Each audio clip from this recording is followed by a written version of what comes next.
మరి సిరిసిల్ల అంటేనే అగ్గిపెట్టెలో చీరను నేసిన మా నేతన్నల జిల్లా.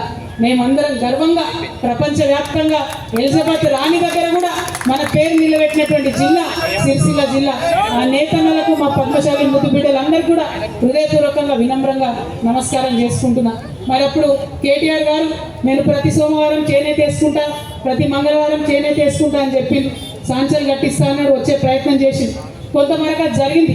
కానీ ఇవాళ ఏవైతే షెడ్లు కట్టించిండ్రో అక్కడ ప్రతి షెడ్కి ఓన్ యువర్ లూమ్ అనేటటువంటి పథకం పెట్టింది. ప్రతి షెడ్డుకు సాంచ బిగించుంటే ఇవాళ చేనేత అన్న ఎవరైతే నేతన్న ఎవరైతే కూలీగా ఉన్నాడో ఆయన ఓనర్ అయ్యేటోడు, కానీ బిగించలే. దాంతో ఏమైంది, ఇవాళ మొత్తం వడ్ల బస్తాలన్నీ కూడా ఆ షెడ్లలో దాస్తున్నటువంటి పరిస్థితి.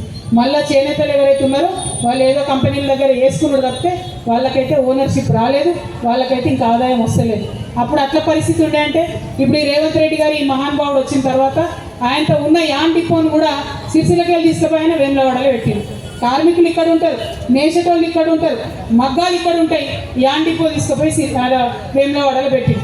వేములవాడలో ఒకవేళ నేసేటోళ్ళు ఉంటే పర్వాలేదు, కానీ అక్కడ ఎవరు లేరు, తీసుకుపోయి రాజకీయం కోసం అక్కడ పెట్టుకున్నారు. నేను ఇవాళ ఒకటే అడుగుతా ఉన్నా, పరిపాలన సిరిసిల్లలో కంప్లీట్గా గాడి తప్పి ఉన్నది.